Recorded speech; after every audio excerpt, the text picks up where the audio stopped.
13 August Patriots Day khongoinakhibasing mathakta UNLF MP na cheirak pikhre 13 August Patriots Day 2024 thauram ka mari leinana Khumal Lampak Turf Ground da All Manipur Football Association amphana sinduna amadi media partner Mami TV Network na oiduna pangthokhiba rock band concert adubu sillang khibasing mathakta UNLF MP na cheirak pibo oina athingba khara thamkhre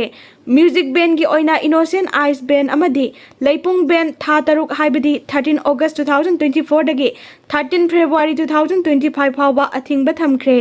Pebet band amadi God and Dog band ani sina ka henba aranba tawkibagi damak chahi ama haibadi 13 August 2024 dagi 13 August 2025 phawba athingba thamkhre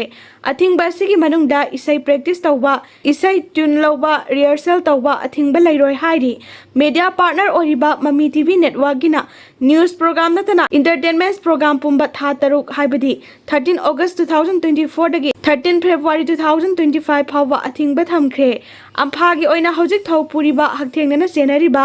official sing resign tawduna anauba official sing khangadabani hairi karigumba athingba si thugaiduna chalam labadi hena kansin ba cheirak pigani haina loop asigi media coordinator charai rongba thoksom na thadorokpa cherol amana khangalakli Home Minister ki matung ina Kangbai area da mapan suba Assam Rifles ki mahuta CRPF sindokani haikibadu kuki nupisingna sindokpa yaroi haina wakat mi phampham khre Myanmar gi Tamu township na konba Manipur border gi namli khun ga thangnana leiba Myanmar side kuki khun gium sing mai thaba hokre